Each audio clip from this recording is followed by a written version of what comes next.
할렐루야. 우리 2부 예배 오신 모든 여러분들 환영하고 축복합니다. 우리 서로 이렇게 인사했으면 좋겠습니다. 예수를 알고 전하는 삶이 가장 귀한 삶입니다. 이렇게 인사할까요? 예수를 알고 전하는 삶이 가장 귀한 삶입니다.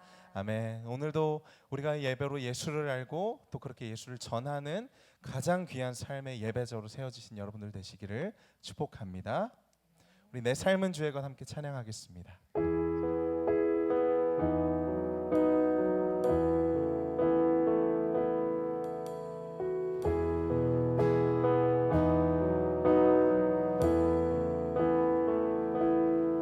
주님 내 길을 잘 아시고 내 걸음 아시네. 어둠에서 빛을 내시는 그분을 믿네.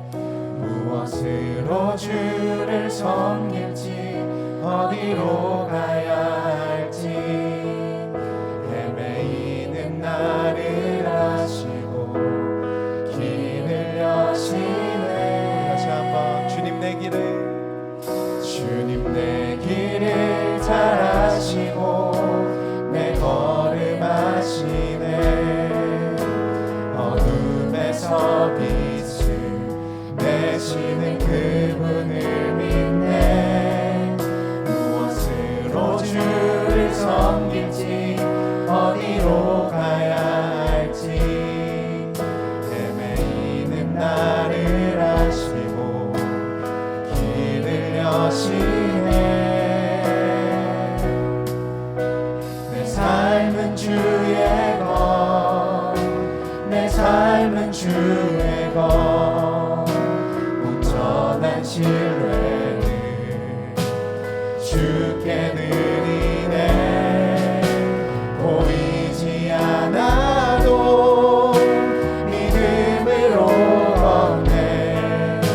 주 영광 바라보며 주만 따르네. 처음부터 고백하겠습니다. 주님 내 길을 잘 아시고 내 걸음 아시네. 어둠에서 빛을 내시는 그분을 믿네. 무엇으로 주를 섬길지 어디로 가야 할지 헤매이는 나를 아시고 길을 여시네. 내 삶은 주의 것, 내 삶은 주의 것, 온전한 신뢰를 주께 드리네. 주께 드리네. 보이지 않아도 믿음으로 걷네. 주 영광 바라보며 주만 따르네. 내 삶은 주의 것, 내 삶은 주의 것, 내 삶은 주의 것, 온전한 신뢰를 주께 드리네. 보이지 않아도 믿음으로 걷네. 주 영광 바라보며 주만 따르네. 다시 한번 내 삶은 주의 것, 내 삶은 주의 것, 온전한 신뢰를 주께 드리네. 보이지 않아도 믿음으로 걷네.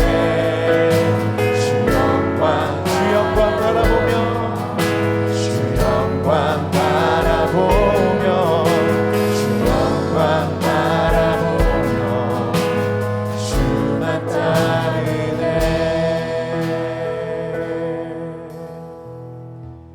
하나님은 영이시니 예배하는 자가 영과 진리로 예배할지니라.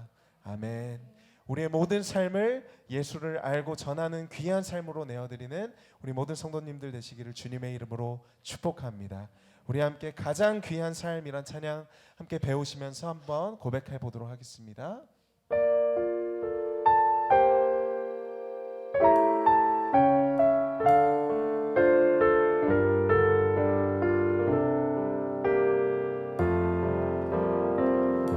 아무도 모르는 삶이라 하여도 스치듯 지나는 삶이라 하여도 후회하지 않고 오늘을 사는 것은 가장 귀한 삶을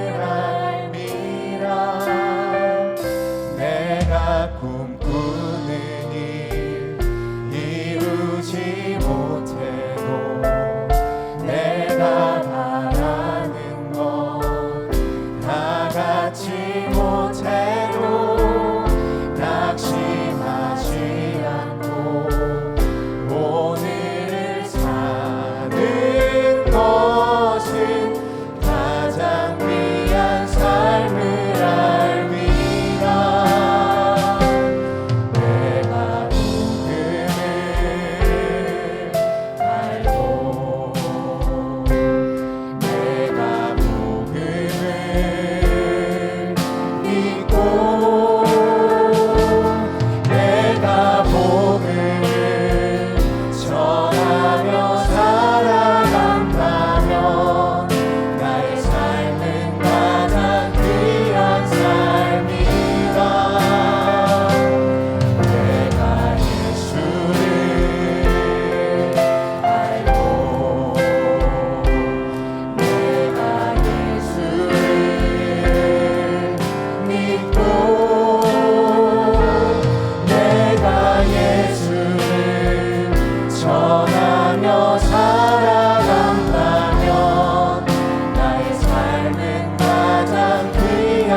삶은 귀한 삶이라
예수를 알고 전하게 하신 주님께 함께 영광의 박수 올려드립니다.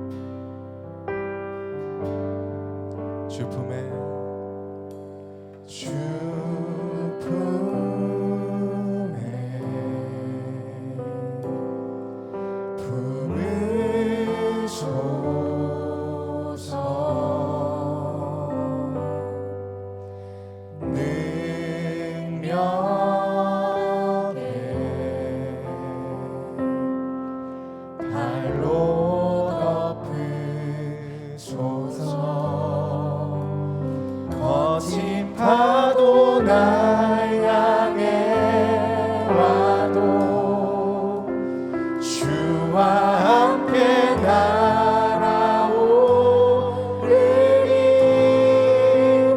폭풍 가운데 나의 영혼 잠잠하게 주를 보리라. 주님 안에 나 거하네.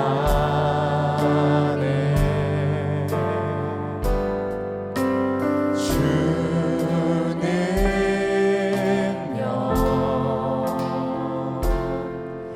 나 잠잠히 믿네. 거친 파도 날 향해 와도 주와 함께 날아오르리. 폭풍 가운데 나의 영혼 잠잠하게 주를 보리. 거친 파도 날 향해 와도 주와 함께 날아오르리. 폭풍 가운데 나의 영혼 잠잠하게 주를 보리라.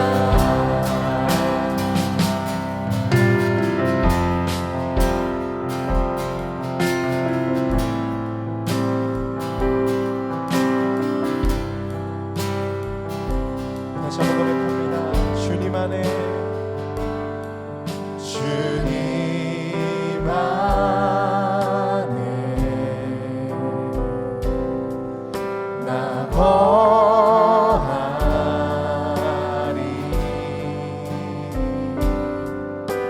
주 능력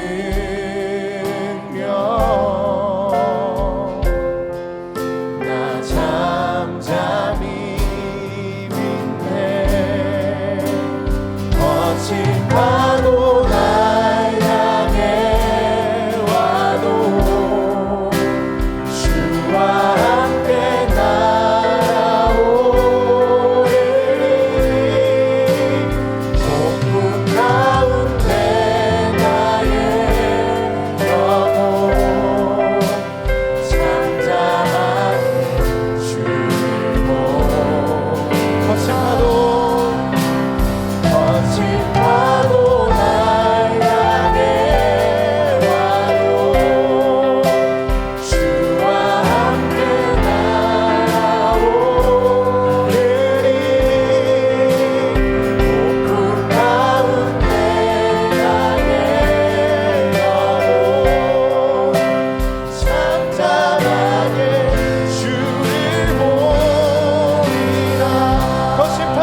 주시옵소서. 주님만이 우리 인생의 산성이요 요새 되심을 고백하여 주님 앞에 가장 귀한 삶으로 살게 하여 주시옵소서. 우리 주님 앞에 기도하며 나아가겠습니다.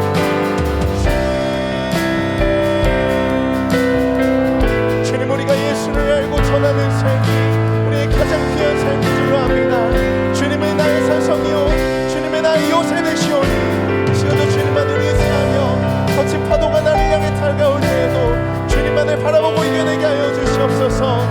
주님만을 믿음으로 의지하게 하여 주시옵소서. 주님만이 우리의 산성이요 주님만이 우리의 요새 되심을 고백합니다. 주님, 우리를 붙잡아 주시옵소서.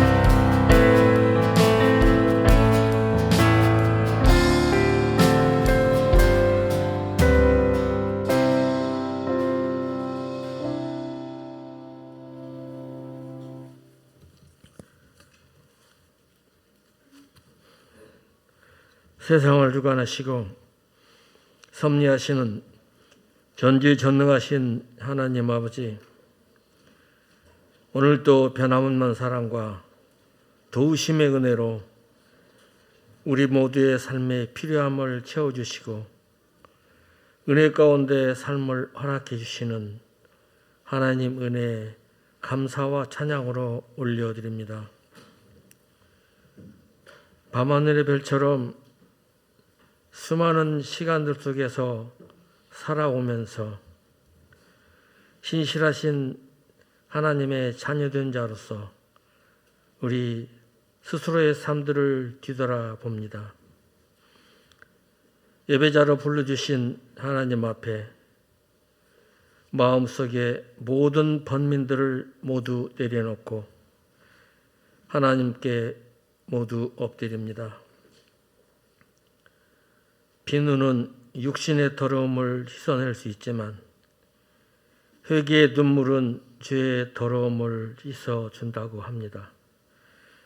은혜 가운데 살면서도 부끄러움과 염치를 잃어버리고 깨달아 알지 못하는 어리석음을 고백하며 회개합니다. 오늘도 주님의 부르심에 새 힘을 얻고 주님의 전에 나왔습니다. 매일처럼 뜨고 지는 태양과 함께 아침과 저녁이면 온몸으로 느껴지는 계절의 변화를 느끼면서 어둠이 지나면 새벽이 오듯이 우리 모두에게 주어진 시간들은 그렇게 강물처럼 흘러가고 있습니다. 이렇게 하나님께서는 오늘도 하나님의 계획하신 모든 것들을 역동적으로 역사하시고 계십니다. 그렇게 역사하시는 전지전능하신 하나님을 뜨거운 가슴으로 만날 수 있도록 허락하여 주옵소서. 오늘도 하나님 앞에 저희 모두의 마음을 모으고 정성을 다해서 기꺼이 드려지고 제물이 되어줄 수 있도록 허락하여 주옵소서. 신실하고 진정한 모습으로 드려지는 예배가 되게 하여 주시고 하나님 홀로 영광 받으시옵소서. 영광의 둯대를 향해서 나아가는 우리 모두에게 말씀과 기도로 우리들의 영혼을 부여할 수 있도록 오늘도 수고를 아끼지 아니하시는 담임 목사님, 그리고 그와 함께하는 모든 사역자들에게 축복해 주시기 원합니다. 예배를 위해서 보이지 않는 손길들도 헌신과 수고를 아끼지 않은 성도들을 기억해 주시고 모두에게 복의 복을 더하여 주시옵소서. 오늘의 말씀과 하나님께서 계획하신 모든 일들이 이 제단을 통해서 이루어지기 원합니다. 오늘도 말씀을 들을 때 그 말씀들을 기억하게 하시고 예배자의 모습으로 기도하는 모습으로 하나님 앞에 영광을 올려드리는 우리 모두의 삶이 되기를 간절히 소망합니다. 예수 그리스도의 이름으로 감사하며 기도드리옵나이다. 아멘.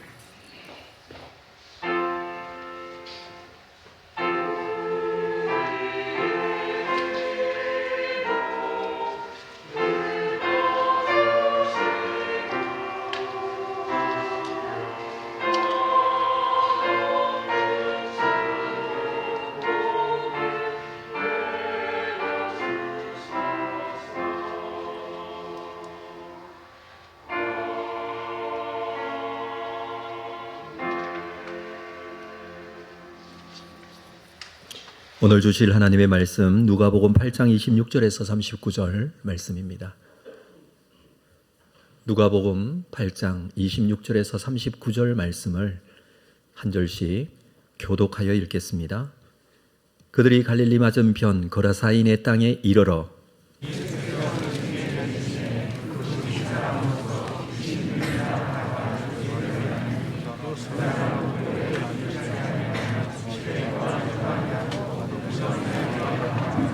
예수를 보고 부르짖으며 그 앞에 엎드려 큰 소리로 불러 이르되 지극히 높으신 하나님의 아들 예수여, 당신이 나와 무슨 상관이 있나이까?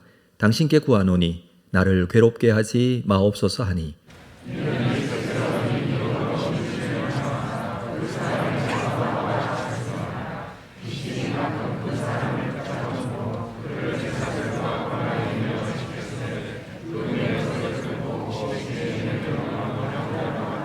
예수께서 내 이름이 무엇이냐 물으신즉 이르되 군대라 하니 이는 많은 귀신이 들렸음이라.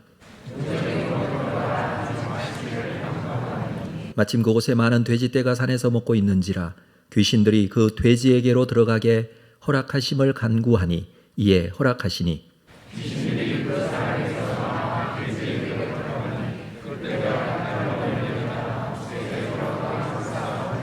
치른 자들이 그 이루어진 일을 보고 도망하여 성내와 마을에 알리니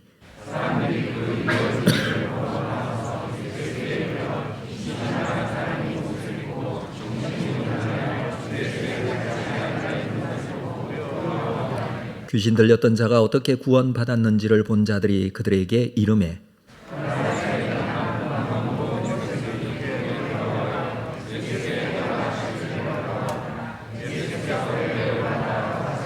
귀신 나간 사람이 함께 있기를 구하였으나 예수께서 그를 보내시며 이르시되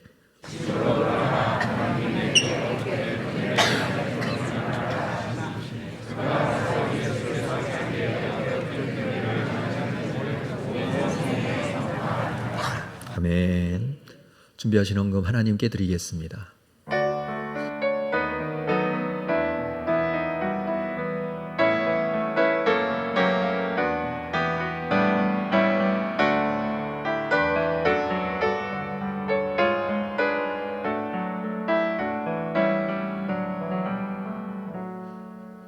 거룩하신 아버지 하나님, 귀한 주일 주님 앞에 나오며 한 주간 살며 주신 감사의 제목대로 하나님께 감사헌금을 돌립니다.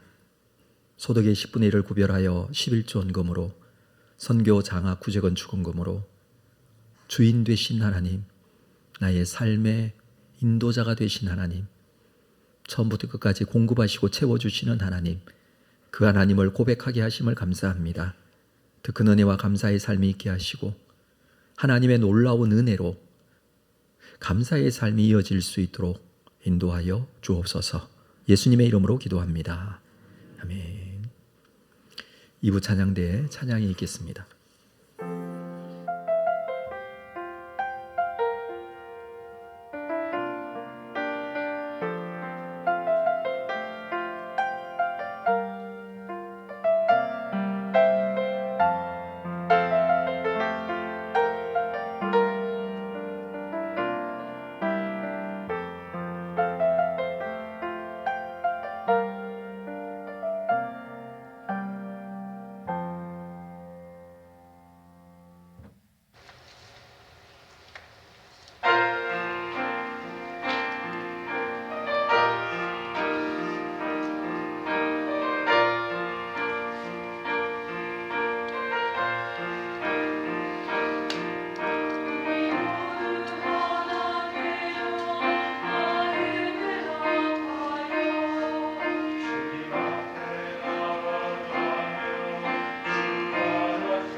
귀한 찬 감사합니다. 교회 소식 나누도록 하겠습니다.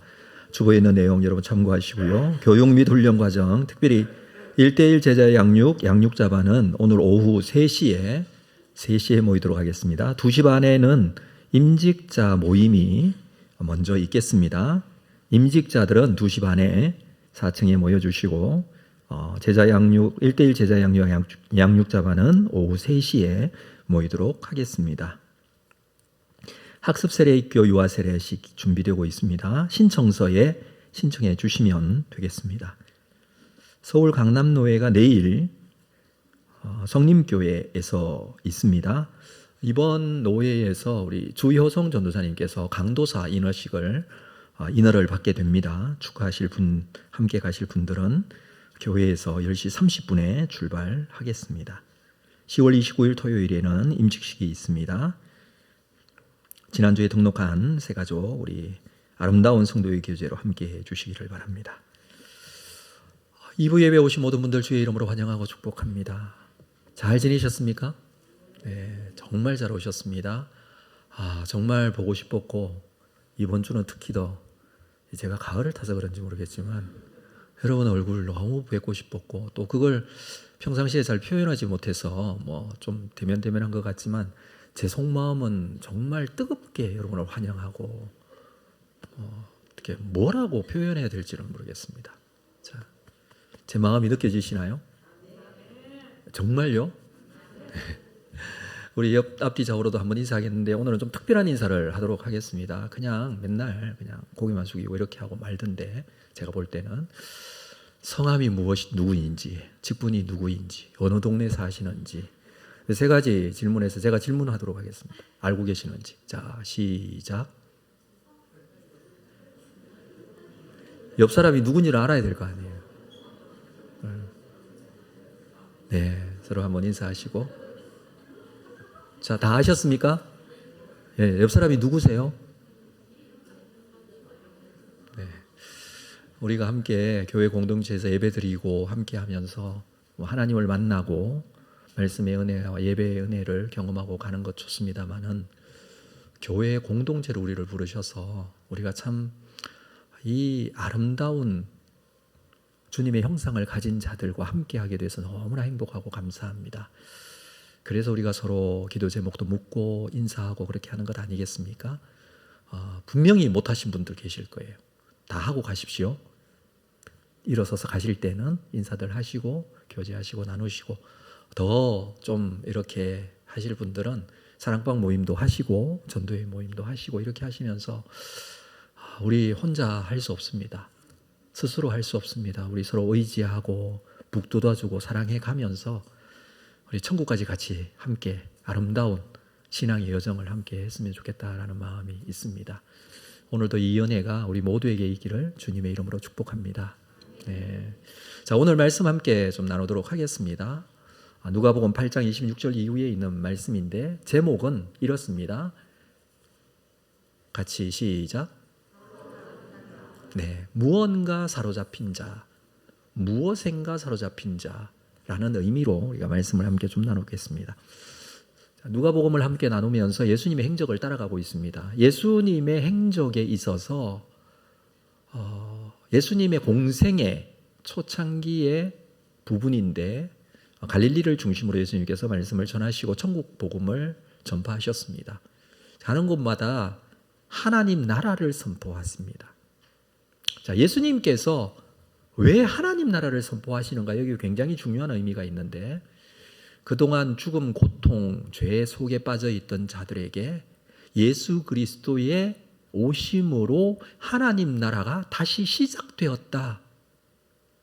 이게 예수의 오심의 의미예요. 다시 시작이 되었다. 새로운 시대가 시작이 되었다. 예수의 오심으로 인하여 세상이 바뀌었다. 어떻게 해요? 하나님 나라가 시작이 되었다. 그 표시로 예수님께서 기적을 행하신 거예요. 죽은 자가 살아나기도 하고 병든 자가 고쳐지기도 하고 귀신 들린 자가 귀신이 쫓겨가기도 하고 심지어는 갈릴리 바다를 건너가시는데 풍랑이 일 때 풍랑도 바람도 잔잔케 하시면서 이분이 누구신지, 이분이 왜 여기에 계시고 이분으로 인하여 시작되어지는 새로운 시대의 하나님 나라가 우리에게 이렇게 가까이 왔음을 보여주는 게 복음서 성경이에요. 그래서 예수님의 기적은 모든 사람을 죽은 자 다 살리시고 모든 병든 자를 다 고치시고 이건 아니잖아요. 그러나 그렇게 기적을 행하신 것은 새로운 시대가 시작되었고 그 하나님 나라가 예수로부터 출발되어졌다라는 것을 보여주는 굉장히 중요한 의미. 그것이 이제 복음서 초창기에 갈릴리 중심으로 사역했던 예수님의 사역의 복음의 소식이었습니다. 자, 이 복음의 소식이 갈릴리 지역 하면은 갈릴리 호수의 서쪽 왼쪽 지역이죠. 지도를 봤을 때 왼쪽 지역, 여기를 갈릴리 지역이라고 해요. 그리고 이 갈릴리 호수의 오른쪽 여기를 아래쪽에는 데가볼리 지역, 여기는 베레아 지역 뭐 이렇게 해서 이쪽 지역은 그때 당시에 이방인들이 살고 있는 지역이었습니다. 자, 그래서 예수님께서 오늘 배를 타고 갈릴리 호수를 건너가셨어요. 지난주에 나눈 말씀에서 건너가시다가 풍랑을 제자들이 함께 배에서 만나게 되는 장면도 있었고요. 그렇게 해서 건너가신 장소, 자, 그 장소를 한번 볼까요? 26절 같이 읽겠습니다. 시작. 그들이 갈릴리 맞은편 거라사 이네 땅에, 갈릴리 맞은편이라는 것은 지금 어디를 기점으로 갈릴리 왼쪽 여기에 갈릴리 지역이라고 하는데 왼쪽 가브나움 이쪽에 있어요. 가브나움 중심으로 복음을 예수님께서 증거를 하셨는데 배를 타고 걸어갈 수도 있어요, 육지로. 근데 배를 타고 건너편으로 가신 거예요. 자, 그것을 어떻게 표현하냐면 그라사 이네 땅에 이르러. 자, 여기가 어디냐에 대한 질문이 굉장히 많습니다. 왜냐하면 성경이 마태복음에도 마가복음에도 이 본문을 기록하고 있는데 조금씩 다르게 표현이 되어 있기 때문이에요. 그라사인의 땅은 그라사다 이렇게 주장하는 사람이 있는데 그라사는 어디에 있냐면 갈릴리 호수로부터 남동쪽으로 60km 정도 떨어진 곳에 그라사라는 곳이 있어요. 근데 뭔가 맞지 않잖아요. 나중에 돼지떼에 귀신이 들어가서 돼지떼가 호수에 들어가 몰수하는 장면이 나오는데 그건 갈릴리 바닷가 쪽에 있는 땅이라는 뜻이잖아요. 그러니까 그라사는 맞지 않고 마태복음에 보면 가다라라고 그렇게 표현을 하고 있는데 가다라는 갈릴리 호수의 아래쪽이에요. 아래쪽 해변 쪽이기는 한데 이것도 좀 아닌 것 같다라는 생각이 들어요. 그러면 자, 이렇게 기록되어 있는 그라사 이 헬라어의 성경 그 단어는 게라세논이라고 합니다. 게라세논. 가다라, 가라세논이라고 표현을 하고 있어요. 그러니까 발음상만 가지고 그라사이냐 가다라냐 이렇게 추측을 하는 것은 별 의미가 맞지 않습니다. 다만 우리가 좀 생각할 것은 신약 성경을 아람어로 번역한 성경에서는 이것을 게르게사라고 합니다. 게르게사라고 번역을 했어요. 게르게사는 어디냐 하면 지금 오늘날 구르시라는 지역이 있는데 갈릴리 호수의 오른쪽 편에 있습니다. 왼쪽 편에 가브나움, 약간 북쪽에 가브나움이 있다면 오른쪽 편에 구르시라는 곳인데 여기가 게르게사, 여기가 바로 군대 귀신을 고쳐주었던 장소다라고 오리겐이라는 사람이 주장을 했습니다. 굉장히 오래된 신학자였던 이 사람이 이곳으로 주장을 했는데 본문에 보면 우리가 이렇게 기록이 되어 있어요. 그라사인의 땅에 이르러. 그러니까 성경에서 그라사에 이르러 이렇게 말하지 않아요. 그라사인의 땅에 이르러 이렇게 표현을 하고 있죠. 그 말은 무슨 말이냐 하면 정확하게 우리가 해석을 하자면 그렇습니다. 그라사인이 사는 사람의 땅에 이르러 라는 의미예요. 그때 당시에 이 그라사 60km나 떨어진 이 남쪽 지방에 있는 이 그라사 지방에 있던 사람들이 갈릴리 해변가로 이주해서 살았기 때문에 여기를 그라사라고 하지 않고 그라사인의 땅이라고 오늘 한글에서는 그렇게 정확하게 얘기를 해주고 있어요. 그래서 전체적으로 종합해서 해석을 하자면 오늘날의 구르시라고는 게르게사라는 곳이 바로 이 기적을 행하신 곳이다 라고 해석을 하고 거기에는 기념 교회까지 세워져 있다고 합니다. 이 본문에 대한 이 질문이 굉장히 많아요. 그래서 일단 그 부분에 대해서 먼저 말씀을 드렸고요. 자, 중요한 것은 이곳에 예수님께서 배를 타고 건너가셨다라는 것이죠. 자, 그곳에서 한 사람을 만납니다. 27절 말씀. 예수께서 육지에 내리심에 그 도시 사람으로서 귀신 들린 자 하나가 예수를 만나니 그 사람은 오래 옷을 입지 아니하며 집에 거하지도 아니하고 무덤 사이에 거하는 자라. 여기에 도착한 예수님께서 귀신 들린 자 하나를 만납니다. 마태복음에서는 그 사람이 두 사람이었다 또 기록을 하고 있어요. 그러나 누가는 예수님과 대화한 사람 한 사람만 대표로 표현을 해서 기록을 하고 있습니다. 자, 중요한 것은 이 사람이 귀신 들린 사람이라고 하는데 다른 표현으로 한다면 귀신에 사로잡힌 자. 그렇죠? 귀신 들린 사람은 귀신에 사로잡힌 자라고 할 수가 있습니다. 자신의 주관과 의지대로 하는 것이 아니라 귀신이 이 사람을 주관하고 이 사람을 붙들고 있습니다. 그래서 이 사람은요, 어떻게 해요? 옷을 입지 않고 있어요.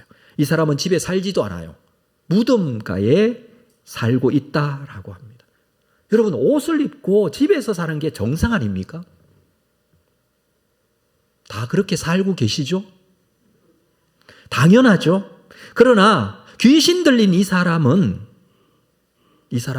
옷을 입지 않고 무덤에 살아요. 사탄에 사로잡혀 하나님의 뜻과 관계없이 살게 된다라는 것을 보여주고 있습니다. 여러분, 옷을 입고 산다, 이것은요, 하나님의 뜻이에요. 옷 입는 건 너무나 당연하고 그거는 자연적인 현상 같지만 성경에 보면 이건 하나님의 뜻이었고 하나님의 생각이었어요. 무슨 뜻이냐면 죄로 인해서 하나님의 영광에 사로잡혀 있던 사람이 그 영광이 떠남으로 부끄러움을 알게 되었고 하나님께서 에덴에서 그 사람에게 옷을 지어 입혀 주셨어요. 가죽옷이죠. 가죽옷을 지어 입혀 주셨다라는 것은 짐승을 잡아 짐승이 죽임을 당하고 그 결과로 가죽을 얻게 되었고 그 가죽으로 사람의 부끄러움을 가리고 옷을 입게 되었다라는 의미가 있습니다. 이것과 같이 이 여자의 후손으로 오신 예수께서 우리의 죄를 가려주신다는 것을 보여주는 복음의 내용이기도 해요. 이 옷을 입는다는 것 자체가 그래요. 그래서 사실 사람이 옷을 입는 것, 이것도 처음부터 하나님께서 정하신 거예요.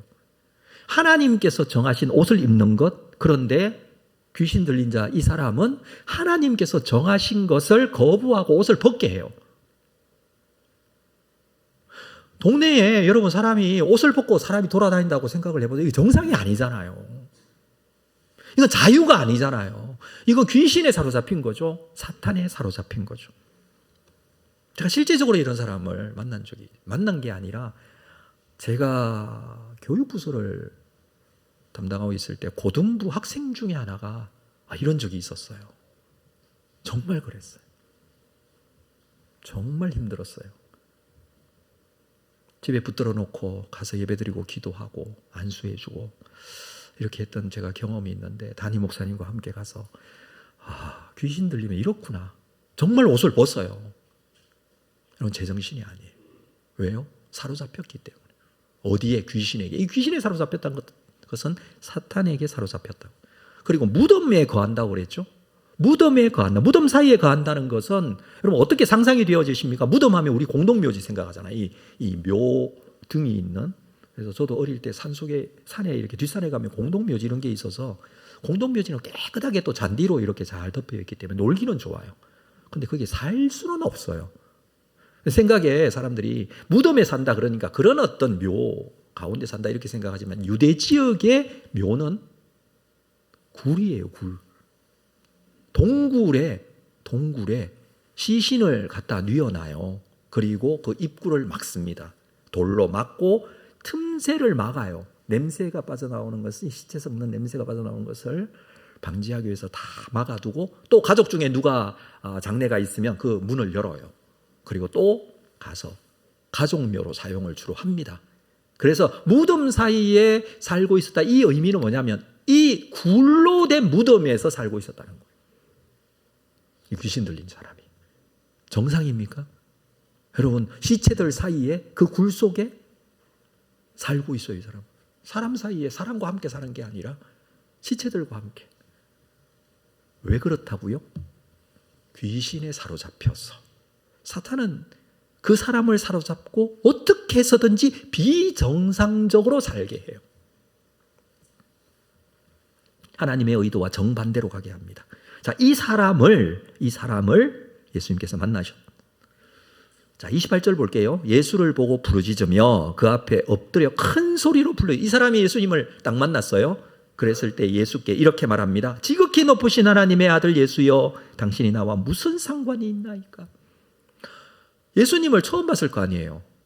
그 전에 뭐 이곳에 예수님께서 왔다 갔다 하신 것도 아니고 처음 지금 배를 타고 건너가셔서 거기에 그 귀신 들린 사람을 만났는데, 이 사람은 만나자마자 예수님을 향하여 지극히 높으신 하나님의 아들 예수요 라고 알아봅니다.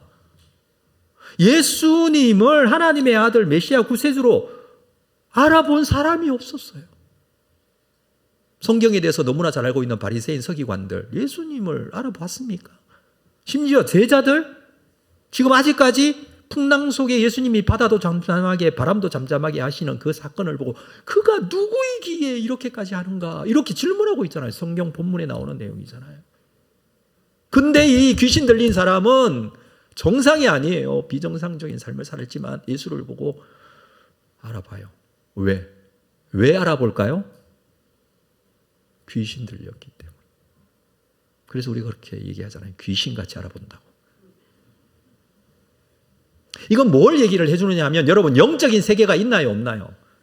영적인 세계가 있다는 것을 말해주는 거예요. 우리 눈에 보여지는 현상만 있는 게 아니에요. 가시적인 세계만 있는 게 아니에요. 반드시 감추어지고 보여지지 않는 영적인 세계가 있어요. 성경은 그것을 정확하게 지금 설명해 주려고 이렇게 보여주고 있습니다.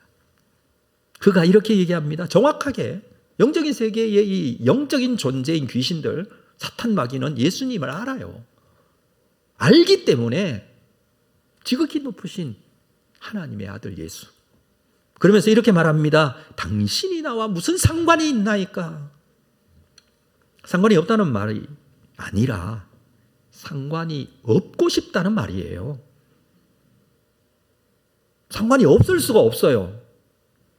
악의 세계, 악한 자들도 하나님의 권위 아래, 하나님의 다스림 안에 있어요. 뭐 상관없다고 해서 다른 곳에 지배를 받는 게 아니에요.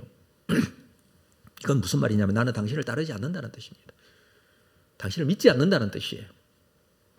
그러나 세상 만물 모든 존재는 하나님의 피조물이고 하나님의 다스림을 받을 수밖에 없습니다. 이 권위에 순종하지 않기 때문에 어떻게 됩니까? 심판을 받아요. 이 귀신도 사탄도 하나님의 다스림을 거부하고 있습니다. 그래서 상관이 없다라고 합니다. 상관이 없고 싶다라고 합니다. 그러나 이 귀신이 붙들고 그 귀신 들린 사람, 그 사람에게 예수님께서 찾아가셨어요. 그리고 심판하시고 온전케 하시고 회복시키시는 거예요. 여러분, 예수님께서 오신 이유가 무엇입니까? 예수님께서 이 땅에 오셔서 십자가에 죽으신 이유가 무엇입니까? 사로잡힌 이와 같은 자들을 구원하시기 위해서요. 잘못된 비정상적이고 악한 사단마귀 어떻게 해서든지 멸망시키고 피폐하게 만들고 절망하게 만들고 하나님과의 관계가 끊어지게 만들려고 하는 이들로부터 구원하시기 위해서 예수님께서 오신 것이잖아요. 그래서 이 사람을 찾아가신 거예요. 그 그라사인의 땅까지 배를 타고 풍랑을 지나서 가신 겁니다. 그러나 귀신 들린 자는 당신께 구하느니 나를 괴롭게 마옵소서. 지극히 괴롭다는 것이죠. 사탄 마귀는 예수님을 만나면 괴롭습니다. 예수님을 만나면 괴로울 수밖에 없어요. 사탄이 하는 일이 무엇입니까? 예수님과의 관계가 깨어지게 만들고 멀어지게 만들고 어떻게 해서든지 예수를 못 믿게 만들고 어떻게 해서든지 예수님과 친하지 않게 만들고 떨어지게 만들려고 하는 게 사탄의 목적이죠. 근데 그분이 앞에 나타나셨어요. 괴로운 거예요. 두려운 거예요. 자, 29절. 이는 이 사람이 두렵고 괴로운 그 이유를 자세하게 설명해 주고 있습니다. 예수께서 이미 더러운 귀신을 명하사 그 사람에게서 나오라. 이미 더러운 귀신에게 명하셨어요. 그 사람에게서 나오라고 이미 명하셨어요. 그러니까 두려운 거예요. 나갈 수밖에 없기 때문에 두려워요. 그런데 예수님께서 뭐라고 말씀하시냐면 더러운 귀신을 명하사. 왜 귀신을 더럽다고 합니까? 더러운 짓만 해요. 어떻게 합니까? 관로 안에 보십시오. 귀신이 가끔 그 사람을 붙잡으므로 그를 쇠사슬과 고랑에 매어 지켰으되 그 맨 것을 끊고 귀신에게 몰려 광야로 나. 정상적인 삶을 살지 않게 해요. 근데 쇠사슬, 쇠고랑 이런 것들도 다 풀어버려요. 이게 사람이 할 수 있는 능력입니까? 할 수 없는 거예요. 근데 귀신에 사로잡혔기 때문에 하는 거예요. 영적인 세계가 있다고 말씀을 드렸습니다. 에이 무슨 소리, 그런 건 없어 라고 사람들은 말할 수 있겠지만 분명히 있어요. 귀신에 사로잡힌 자가 귀신의 고랑까지 다 끊고 귀신에게 몰려 광야로 나아갑니다. 옷을 벗고 돌아다닙니다. 마가복음에 보면 이 사람이 돌로 자기를 막 해요. 돌로 자기 몸을 때려요. 그런 장면도 있어요. 무덤 사이에 살아요. 비정상적인 이런 일을 행하기 때문에 더러운 귀신이라고 지금 비정상적으로 살게 하는 그 영적인 존재에 대해서 이렇게 표현을 하고 있습니다. 지금도 쇠사슬을 끊고 무덤에서 나와 배에서 내린 예수님을 만나고 있는데 이 사람이 귀신에 사로잡혀 괴로움을 당하고 있다는 것이죠. 귀신에 사로잡히면 사탄 마귀가 원하는 뜻대로 살게 될 수밖에 없습니다. 한마디로 말하면 어떻게 해서든지 정상적이지 못하게 합니다. 자, 30절 예수님께서 이렇게 말씀하십니다. 내 이름이 무엇이냐 물으신즉 이르되 군대라 하니 이는 많은 귀신이 들렸습니다. 예수님께서 귀신 들린 자에게 내 이름이 무엇이냐라고 물을 때에 사실을 말할 수밖에 없을까요? 아니면 거짓말을 말할 수도 있을까요? 말이 어렵네요. 쉽게 말하면 예수님께서 물으시기 때문에 군대라고 대답을 한 거예요. 근데 흔히들 잘못 해석을 해서 귀신 들린 사람 보고 네 이름이 무엇이냐 이렇게 또 묻는 사람이 있어요. 왜 물어요? 왜? 예수님 따라한다고? 아니요. 여러분 이 사람들은요 거짓말. 이 사람이 아니 이 존재들은 거짓말쟁이에요. 그러면서 그 사람이 나는 뭐 음란이다 이렇게 대답했다고 이 사람은 음란인가 보다 또 이렇게 믿고 뭐 어쩌고 저쩌고 여러분 절대 그렇지 않아요. 그런 거 믿는 게 아니에요. 여기서는 지금 무슨 말이냐면 예수님께서 네 이름이 무엇이냐 물으시는 것은 궁금해서 묻거나 대답을 원해서 묻는 게 아니에요. 이 심판이에요. 자, 아시겠죠? 심판하시는 거예요. 이 귀신 들린 자를 심판하시는 거예요. 심판하시기 위해서 물으시고 군대라 이렇게 대답한 것. 왜? 이는 많은 귀신이 들렸습니다. 그럼에도 불구하고 예수님께서 심판하시는 거예요. 군대이기 때문에 당연히 힘이 굉장할 수밖에 없습니다. 왜냐하면 군대라는 단어는 레기온이라는 헬라어 단어인데 이건 어디에 쓰는 단어냐면 로마 군대의 군단에 해당되는 단어예요. 한 군단, 레기온이거든요. 이 군단에 해당되는 이 정도의 숫자가 이 사람에게 귀신이 들려 있어요. 그래서 어떤 목사님은 이렇게 해석을 했어요. 로마의 한 레기온 부대가 죽은 후에 그들의 신이 이 사람에게 다 붙었다 이렇게 해석을 하더라고요. 얼마나 많은 신이 이 사람에게 붙어서 이 사람을 괴롭게 했을까? 여러분 예수님 없이 이 땅을 살아가는 사람들은 이렇게 엄청난 세력을 가진 마귀의 지배를 대책 없이 받을 수밖에 없다는 것을 보여주는 거예요. 악한 영들이 이렇게 지배하면 이거 어쩔 수 없이 이 지배를 받을 수밖에 없어요. 그냥 힘이 아니에요.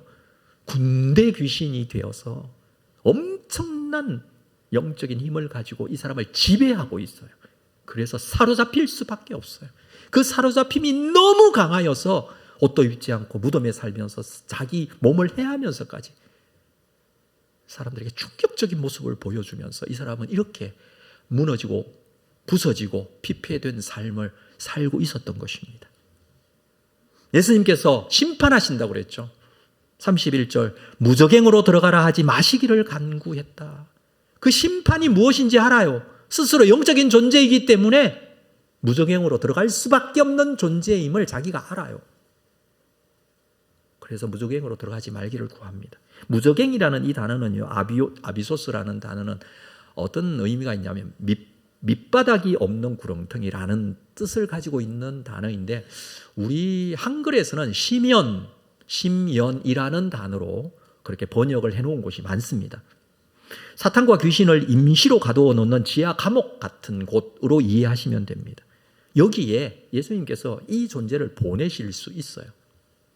들어가라 하지 마시기를 강구했다. 32절, 마침 그곳에 많은 돼지떼가 산에서 먹고 있는지라 귀신들이 그 돼지에게로 들어가게 허락하심을 간구하니, 이에 허락하시니.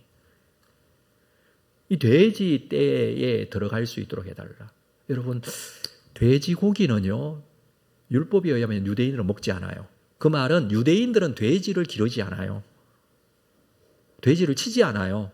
그러니까 이 지역이 그라사인의 땅이라고 그랬어요. 그라사인은 이방인이라고 그랬고, 이방인이기 때문에 돼지를 치고 있었어요. 여기까지 예수님께서 한 영혼을 보시고 찾아가신 것이다 라고 할 수가 있습니다. 마가복음에 보면 그 돼지가 2,000마리나 된다, 뭐 이렇게 2,000마리를 다 세지는 않았겠지만 그 정도로 많은 숫자였다라는 것을 우리에게 보여주고 있습니다. 예수님께서 이에 허락하시니 라고 합니다. 33절, 귀신들이 그 사람에게서 나와 돼지에게로 들어가니 그 떼가 비탈로 내리다가 호수에 들어가 몰사하거늘. 어떤 사람들은 이 부분에 대해서 왜 예수님께서 이것을 허락하셨는지 의문을 제기하는 경우가 많이 있습니다. 왜? 얼마나 많은 피해가 생겼느냐. 수천 마리의 돼지가 몰살하게 됩니다. 엄청난 경제적인 피해가 일어난 것이지 않습니까? 왜 이렇게 손해를 보게 하시는가? 꼭 이 방법으로 하셔야 되는가? 뭐 이런 질문을 하거나 의문을 제기하기도 합니다. 그에 대한 이런 일이 일어나도록 하나님이 그대로 두신다는 것 이해되지 않는다. 이 주인은 어떻게 하라고? 뭐 이렇게 생각합니다. 여러분들은 어떻게 생각하십니까? 왜 하나님께서 이렇게 행하실까? 이해되지 않는 어떤 사건들이 많이 있지 않습니까? 그러나 분명한 것은 이것을 통하여 하나님의 의도가 무엇인지를 분명하게 우리에게 보여주는 부분이 있어요. 천재지변도 저는 마찬가지라고 생각합니다. 지난 여름에 비가 정말 많이 왔죠. 태풍도 막 불고 해서 엄청난 피해들이 있었어요. 우리 동작구가 또 막 비가 제일 많이 와가지고 뉴스에 나오는 바람에 전국으로부터 저는 전화를 받았습니다. 동작구에 살고 있다고. 사람들이 궁금해하더라고요. 괜찮냐고, 교회는 괜찮냐고. 엄청나. 왜 그러면서 이렇게 하나님 이거 왜 허락하시는 겁니까? 하나님 왜 이런 일이 일어납니까? 질문할 때가 많습니다. 이 모든 것을 하나님 책임으로 다 돌려요. 이런 천재지변은 일어나지 말아야 하는데라고 할 수 있지만 이런 자연현상을 통해서 하나님의 뜻을 우리는 깨달을 수도 있어야 합니다. 물론 피해를 입어야 하고 고통을 당하는 것 너무나 안타까운 일이지만 그런 일들을 하나님께서 허락하신 것 같지만 사실은요, 결과적으로는 인간의 죄로 인한 현상들입니다. 여러분, 여기는 에덴 동산이 아니에요. 모든 것이 완벽하고 행복하게 살 수 있는 환경, 문제가 없는 환경인 에덴 동산이 아니에요. 우리는 거기서 쫓겨났어요. 죄로 말미암아. 죄로 말미암아 쫓겨난 이후에 성경은 이렇게 기록하고 있습니다. 땅이 내게 가시는 물과 엉겅퀴를 낼 것이라. 그런 땅에 살게 될 것이다. 왜 그렇습니까? 갑자기 뭐 땅이 잘못됐나요? 이상기후가 생기고 지구가 이렇게 더워지면서 뭐 라니냐, 엘니뇨 이런 현상들이 일어나고 있습니다. 이런 여러 가지 문제들이 일어납니다. 왜 그렇습니까? 죄인들이 살고 있는 땅이기 때문에 그래요. 에덴 동산이 아니라 죄인이 살고 있는 땅이기 때문에 그렇습니다. 죄인인 인간이 살아가면서 만들어낸 결과예요.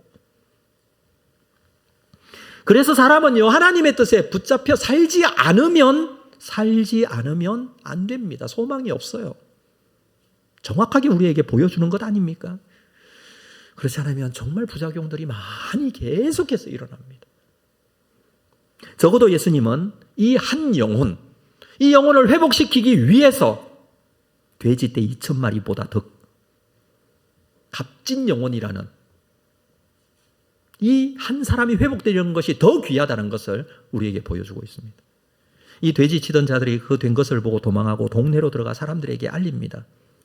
35절 볼까요? 사람들이 그 이루어진 일을 보러 나와서 예수께 이르러 귀신 나간 사람이 옷을 입고 정신이 온전하여 예수의 발치에 앉아 있는 것을 보고 두려워하는, 동네 사람들이 다 나와서 이 사람이 온전케 된 것을 보고 정말 놀랐을 것 같아요. 평상시에 이 사람이 어떤 사람이었는지를 너무나 잘 알고 있었던 사람들이 온전케 되어 있는 것을 보고 놀랐어요. 그런데 본문은 두려워했다 이렇게 표현을 하고 있어요. 도저히 일어날 수 없는 일이 일어났기 때문에 두려워할 수도 있겠지만 사실은 이건 두려워할 일이 아니라 반기고 즐거워하고 좋아하고 감사해야 될 일 아닙니까? 귀신에 사로잡혀 비정상적인 삶을 살아가는 사람이 정상으로 돌아왔는데 반가워하기보다는 두려워합니다. 자, 무엇 때문에 두려워하게 된 건지 볼게요. 37절, 그라사인의 땅 근방 모든 백성이 크게 두려워하여 예수께 떠나가시기를 구하더라. 예수님, 그분이 귀신 들린 자를 고쳐주셨는데 회복시켜 온전케 되었는데 예수님 떠나가시기를 구해요. 왜 그렇습니까? 무엇 때문에? 왜 떠나가시기를 구할까요? 무엇 때문에? 왜 그렇습니까? 돼지떼 때문이에요. 무엇 때문에? 돼지떼 때문에. 이렇게 손해를 끼칠 거면 떠나가라는 거예요. 눈에 보이는 것만, 영적인 세계에 대한 부분에 대해서는 무지하고 눈에 보이는 것만 중요한, 눈에 보이는 돼지떼가 중요해요. 한 사람이 구원받고 온전케 된 것보다 경제적 손실이 더 중요하다고 생각한 사람이에요. 그라사인의 땅 근방 모든 백성이 알고 크게 두려워했다. 눈에 보이는 것으로 인해서. 이렇게 또 손해를 볼 것 같으면 우리는 당신과 같이 있을 수 없습니다. 가십시오. 당신 필요 없습니다. 가십시오. 이 사람들은 어디에 사로잡혀 있나요? 돼지떼에 사로잡혀 있어요. 사실은 귀신 들린 사람만 사로잡힌 게 아니었어요. 이 동네 사람들도 돼지떼라는 물질 경제라는 이 부분에 사로잡혀 있던 사람들이. 그게 중요해요. 예수님보다 더 중요하고 한 사람 구원받는 것보다 더 중요하고, 그래서 떠나시기를 구했다 이렇게 말하고 있습니다. 그래서 예수님께서는 배에 올라 돌아가신다. 자, 이렇게 이 일이 마무리되어지면 뭔가 어딘가 아쉽다라는 생각이 들어요. 근데 오늘 본문은 계속 이어집니다. 38절, 귀신 나간 사람이 함께 있기를 구하였으나 예수께서 그를 보내시며 이러시되. 여러분, 귀신 들렸던 자라고 표현했지만 여기서는 귀신 나간 사람이라고 하죠. 회복된 사람이죠. 이 사람이 예수께 함께 있기를 구해요. 그 말은 무슨 말이냐면 나 예수님 따라갈래요 이렇게 말하는 거예요. 얼마나 감사했겠습니까? 여러분, 이 비정상적인 삶을 살아 이 사람 회복되고 온전케 되어 옷도 입고 이제 정상적인 삶을 살게 되었고 예수님의 발치에 앉아 있었다는 것은 예수님의 말씀을 들었다는 것은. 그러고 나서 이 감사하면서 나 지금부터 예수님 따라가겠습니다. 예수님을 따르는 삶을 살겠습니다. 이렇게 요구했는데 예수님께서는 그를 보내시며 이러시되 오지 말라라고 해요. 오지 말라라고 한 거거든요. 이 사람이 예수님을 따르고자 했던 여러 가지 이유를 저는 좀 생각을 해봤어요. 오랫동안 이 무덤에서 살았기 때문에 돌아갈 집이 없어서 그랬을까? 아니면 돼지떼 200마리, 2000마리에 해당하는 값을 이 사람에게 물어달라고 얘기를 할까봐 두려웠을까? 뭐 이런 생각도 들었어요. 그런데 여러 가지 생각을 할 수 있지만 예수님은 뭐라고 하시냐면 돌아가라라고 얘기해요. 한번 볼게요. 39절. 자, 같이 읽겠습니다. 39절 시작. 집으로 돌아가 하나님이 내게 어떻게 큰 일을 행하셨는지를 말하라 하시니 그가 가서 예수께서 자기에게 어떻게 큰 일을 행하셨는지를 온 성내에 전파하니라. 이 사명을 주세요. 돌아가서 사람들과 같이 살아라. 그러면서 뭐 하라고요? 예수께서 어떻게 행하셨는지, 하나님께서 너에게 어떻게 행하셨는지를 말하라. 그가 만난 예수, 자기에게 예수님이 누구였는지에 대해서 소개하라는 거예요. 그래서 이 사람은 온 성내에 이 이야기를 전파하고 살아갑니다. 저는 이것을 이렇게 해석했습니다. 그동안에는 귀신에 사로잡혀 있던 자가 지금부터 그 귀신으로부터 노임을 받고 해방되어 온전케 되어서 이후에는 예수에 사로잡힌 자가 된 거예요. 여러분, 굉장히 중요한 게 있습니다. 귀신에 사로잡혔던 자가 귀신이 떠나갔어요. 그러면 그 속에 비어있는 상태로 있을까요? 다른 무엇으로 사로잡힐까요? 다른 무엇으로 채워질 수밖에 없어요. 말씀드렸다시피 인간은요, 혼자 살 수 없어요. 인간은 굉장히 의존적인 존재예요. 원래 하나님의 형상으로 만들어 하나님을 의존하도록 창조된 존재가 인간이에요. 근데 그 하나님의 대체로 다른 것들을 하려고 해요. 그게 귀신 들린 사람은 귀신이었고요. 이게 없으면 다른 것으로라도 채움을 받으려고 해요. 여기에 이 사람은 어떤 삶을 선택하게 되느냐 하면 예수가 그 마음의 중심이 되어 예수의 사로잡힌 자의 삶을 살게 되었다라는 거예요. 요한복음 4장에 보면 예수께서 사마리아 수가성 우물가에 한 여인을 만나십니다. 이 여인 문제가 많았어요. 5명의 남편이 있었고 지금 살고 있는 남자도 남편이 아니에요. 사람들을 피해 다닐 정도로 잘못된 것에 사로잡혀 있었던 여인이었어요. 그러나 예수님을 만나고 이 사마리아 여인은요, 어떻게 하느냐 하면 동네로 들어가 예수님에 대해서 말해요. 요한복음 4장 39절 이렇게 기록되어 있습니다. 여자의 말이 내가 행한 모든 것을 그가 내게 말하였다 증언하므로 그 동네 중에 많은 사마리아인이 예수를 믿은지라. 사마리아 여인의 말을 듣고 사마리아 사람들이 예수를 믿어요. 그 말은 자기가 만난 예수에 대해서 말한 거예요. 예수의 사로잡힌 자가 되었죠. 잘못된 것에 사로잡혀 있다가. 계속된 본문을 볼까요? 40절 요한복음 4장 40절 사마리아인들이 예수께 와서 자기들과 함께 유하기를 청하니 거기서 이틀을 유하심에 예수의 말씀으로 말미암아 믿는 자가 더욱 많아. 42절 그 여자에게 말하되 이제 우리가 믿는 것은 내 말로 인함이 아니니 이는 우리가 친히 듣고 그가 참으로 세상의 구주신 줄을 알미라 하였더라. 사마리아 사람들이 여인의 말을 듣고 예수를 믿기 시작했지만 예수님의 말씀을 듣고 이제는 우리가 친히 듣고 우리도 그가 참 세상의 구주인 걸 알게 되었다. 이 사람들도 예수의 사로잡힌 자가 되었다라는 거예요. 오늘 군대 귀신 사로잡혔던 자도 마찬가지입니다.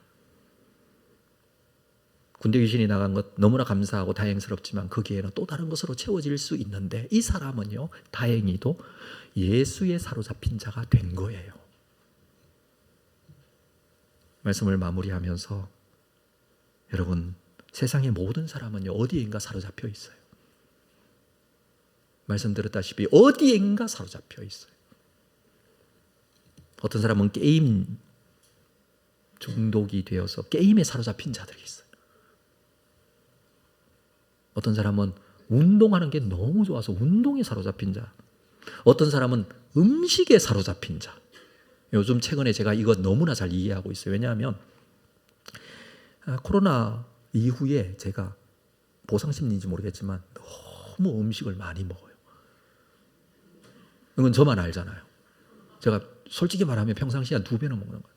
근데 식욕이 엄청나게 음식이 딱 있으면요, 물불을 가리지 않고 아무것도 생각이 나지 않고 음식만 막 급하게, 이게 빨리 먹을 수 있는 속도가 있는데 그 속도를 넘어서서 먹으려고 자꾸, 이게 사로잡힌 것 같아요. 여러분, 음식 좋아하는 사람들 그렇게 얘기하시잖아요. 음식 먹다가 한 반쯤 먹고 나면 제정신이 든다고. 그때야 내가 이거 너무 빨리 먹었구나 이렇게 생각하시잖아요. 제가 요즘 그거 경험하고, 제가 그런 적이 없었거든요. 사로잡히면 이렇구나. 음식에 사로잡힐 수 있어요. 여러분, 술에 사로잡힌 사람들 있죠. 자기 감정에 사로잡힌 사람, 어떤 사람은 사람에게 사로잡힌 사람도 있습니다. 어떤 사람은 핸드폰에 사로잡혀 사는 사람. 기사에 보니까 마약에 사로잡힌 사람이 한국 사회에 너무 많대요. 통계에 의하면 7,000명 중 한 사람은 마약 중독자랍니다. 이런 것들에 사로잡히고 중독되어지면 정상적인 삶을 살 수 없어요. 근데 이런 것들 우리가 일상적으로 할 수 있는 거죠. 음식 먹고 운동하고 게임도 하고 TV도 보고 술도 마시고 다 하는 거잖아요. 그죠? 그렇게 할 수 있잖아요. 근데 중요한 건 뭐냐 하면 이런 것들의 목표가 어디냐는 거예요. 중독이 되고 사로잡혔다는 것은 그게 목표예요. 근데 우리가 돈에 사로잡혔다. 돈은요, 돈이 목표가 되면 그래요. 그러나 이것을 통하여 목표는, 이건 수단일 뿐이고 목표는 하나님께 나아가고자 하는 것. 이건 굉장히 큰 차이가 있어요. 그렇죠. 우리 일상생활을 잘 돌아보십시오. 정말 내가 어디에 사로잡혀 있는지. 무언가 사로잡혀 있어요. 어디 모든 곳에 다 해당이 됩니다. 예수님께서는 군대 귀신에 사로잡혔던 이 사람이 피폐된 이 정상적이지 못한 삶을 알고 계셨고 그 사람을 찾아가셨고 그 사람을 회복시키십니다. 이게 예수님의 의도예요. 그분이 오늘 우리에게도 찾아오셔서 우리를 정상적으로 회복시키시기를 원하세요. 그리고 우리를 예수께 사로잡힌 자로 세워지기를 소망하시면서 오늘도 우리의 마음을 두드리시고 우리의 주관자가 되시기를 원하시고 우리를 인도해 가시기를 원하십니다. 사랑하는 성도 여러분, 일상생활 속에서 이 세상의 것에 사로잡힌 자가 아니라 예수 그리스도께 사로잡힌 자로 그의 영광을 드러내며 그의 뜻에 순종하며 쓰임받는 여러분 다 되시기를 주님의 이름으로 축복합니다. 자리에서 다 일어나시겠습니다. 말씀 생각하시면서 이 찬양으로 주님 앞에 나가겠습니다. 주님 내 길을 잘 아시고 내 걸음 아시네.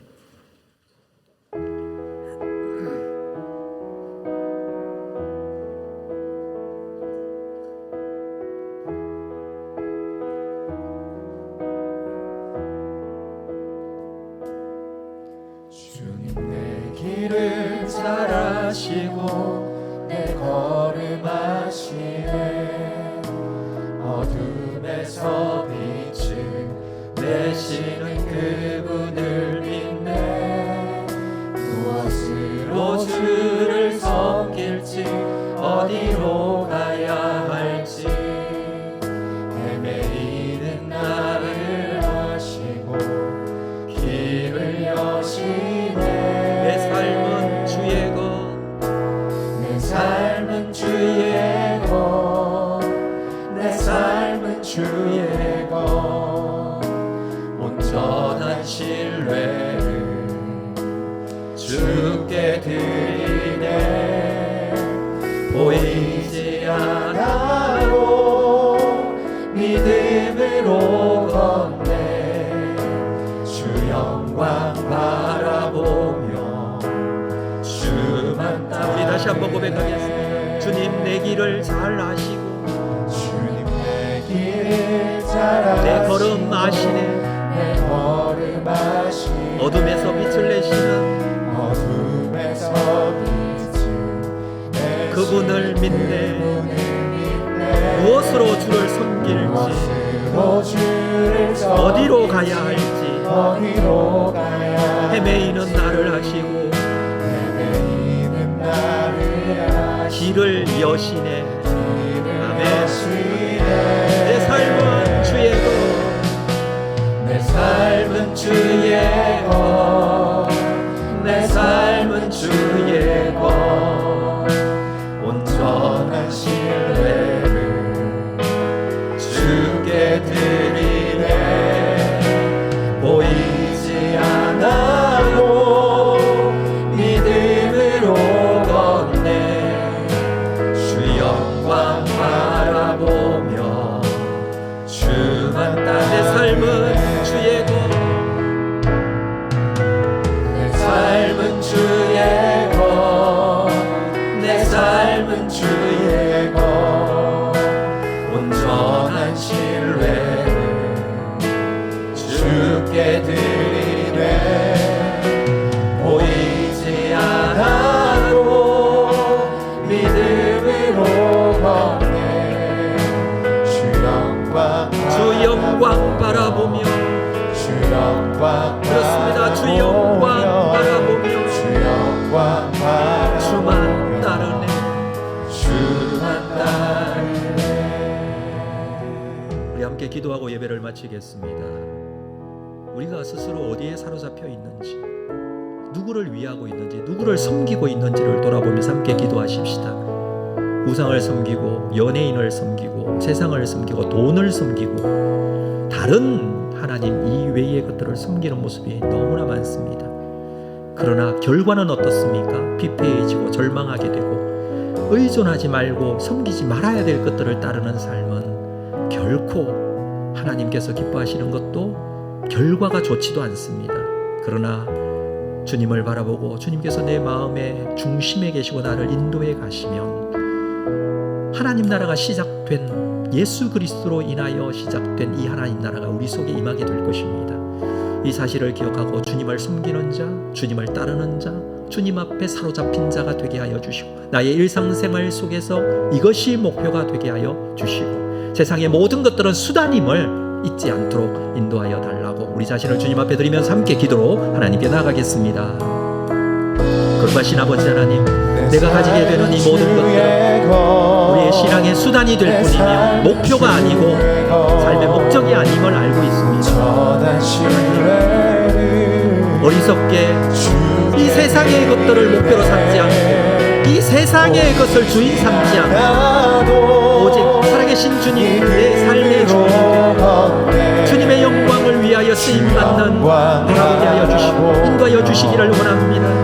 내 삶이 주님의 것임을 고백합니다. 내 삶을 주님께서 주관하시기를 고백합니다. 주님께서 이루어주시고 주님의 영광이 드러나기를 원합니다. 하나님께서 이것이 하나님의 놀라운 사랑과 그 은혜가 온전하게 우리를 다시 한번 붙들고 인도해 가실 줄로 믿습니다. 주님께서 주시옵소서. 주의 주실 줄로 믿습니다. 주 영광 바라보며 주만 따르네.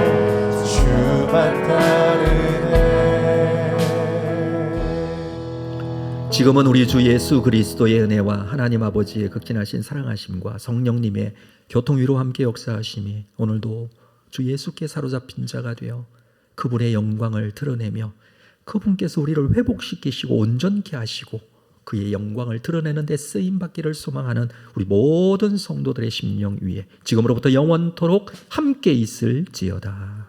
아멘.